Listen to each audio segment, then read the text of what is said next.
Hello. As we come together this morning, we are still in the midst of an epidemic. The dark cloud of social unrest covers the nation. Illness, suffering, anger, violence, death, and destruction, regrettably, are not new. Whether you read the Bible or you pick up and read a world history book, you'll quickly see that the world has been more in turmoil than it ever has been at peace. But despite our human failings, God's wisdom still speaks. Good morning, and welcome to In the Word Wednesday with Pastor Ron. I'm Pastor Ron Bupp here at Red Oak First United Methodist Church, and this morning we'll be taking a look at Psalm 11. The first thing I'll do is read through the whole psalm, and then we'll break it down verse by verse to see what God is saying to us in the midst of all that's going on in the world around us. Psalm 11. In the Lord I take refuge.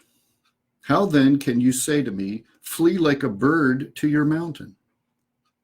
For look, the wicked bend their bows. They set their arrows against the strings to shoot from the shadows at the upright in heart.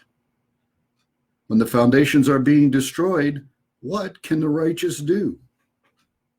The Lord is in his holy temple. The Lord is on his heavenly throne. He observes everyone on earth. His eyes examine them. The Lord examines the righteous, but the wicked, those who love violence, he hates with a passion. On the wicked he will rain down fiery coals and burning sulfur. A scorching wind will be their lot. For the Lord is righteous. He loves justice, and the upright will see his face. This is a psalm of David. And through the pen of David, God covers a lot of ground in this particular psalm. Now, as we begin this morning, we need to understand that we know that inside every human being, there is what they call the fight or flight instinct. It's hardwired into us, they tell us, so that when we as individuals, human beings, face a crisis, this instinct evaluates the situation and tells us whether we should stand and fight or whether we should take flight. Well, in verse 1, David addresses this very thing. He begins with, in the Lord I take refuge. How then can you say to me, flee like a bird to your mountain? The first thing we need to understand is that we must affirm our faith. In the Lord I take refuge. You see, that's always the beginning with a Christian, with a believer, to affirm our faith. Because without it, we are lost. But then when we affirm that faith, then we must ask the question of that little voice in our head, how can I run and hide? How can I say I trust in the Lord if I'm just going to run and hide and stick my head in the sand? Well, verse 2 reads, for look, the wicked bend their bows. They set their arrows against the strings to shoot from the shadows at the upright in heart. Well, this is a very poetic way of saying what in reality is a very horrible thing. The wicked are no longer content to just sit and plot. They're on the move. They are attacking. They are destroying. They're killing. In verse 3, it asks the question, what then are we as believers, as those who trust in God, to do? The world we know has been turned upside down. But then in verse 4, we get our answer. The Lord is in his holy temple. The Lord is on his heavenly throne. The Lord has this. God is in control now and always has been. Indeed, we hear David's complaint in Psalm 2 when he says, why do people revolt? Why do people rebel against God? It's all in vain. Your power, your terror is nothing compared to God. Indeed, in verse 5, God affirms that he hates the wicked ways with a passion. And so we know that he will act, and he will act for the benefit of those who love him. Now, when we get to verse 6, our blood begins to stir. On the wicked, he will rain fiery coals and burning sulfur. A scorching wind will be their lot.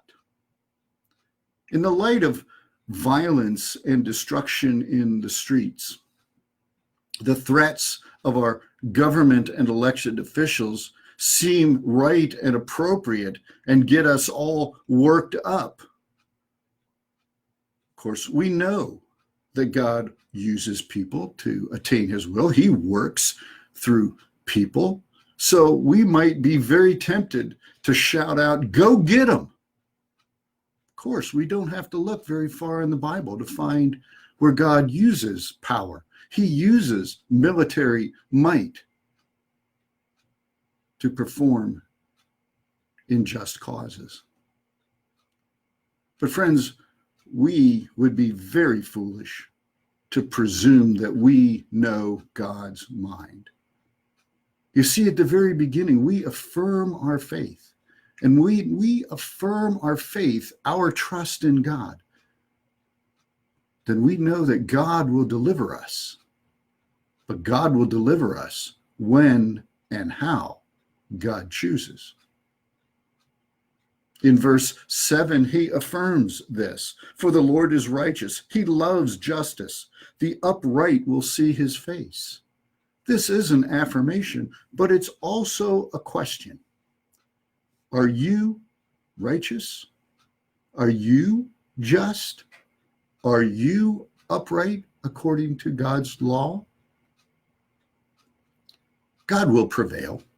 The wicked will fail. But before we become self-righteous, before we judge and condemn, before we rant and rave on social media, before we threaten and take matters into our own hands, every single one of us must look in the mirror and say to that person looking back at us, let he who is without sin cast the first stone. My friends, at the very center of righteousness is love, mercy, and forgiveness. In my own devotional times this week, I'm reading the Psalms. And this morning, before I was ready to do this broadcast, I was reading Psalm number 3. And I want to read for you a couple of verses. It says, have no fear of sudden disaster or the ruin that overtakes the wicked. For the Lord will be at your side and will keep your foot from being snared. Written by Solomon 3,000 years ago. It still applies today. If we make the Lord truly our refuge. Well, for all you Red Oak members out there, I just want to remind you that we will be coming back at 10:30 on Sunday morning, June 7th, for our first in-person gathering of worship for several months. There are documents on this Facebook page and on our website to talk about the changes, the differences that you are going to experience, so I encourage you to look at those. And another reminder that We collected over 1,000 diapers for Christ Cupboard in the month of May. And in the month of June, we understand that they have a need for children's breakfast cereal. Actually, breakfast cereal in general, but more especially for children. So during the month of June, here at Red Oak First, we're going to be collecting boxes or bags of breakfast cereal for children. So when you are out there shopping for food for your own family, pick up a box of cereal, drop it by the church, bring it with you to worship service. Each week, we're not gonna hold these boxes of cereal for a whole month.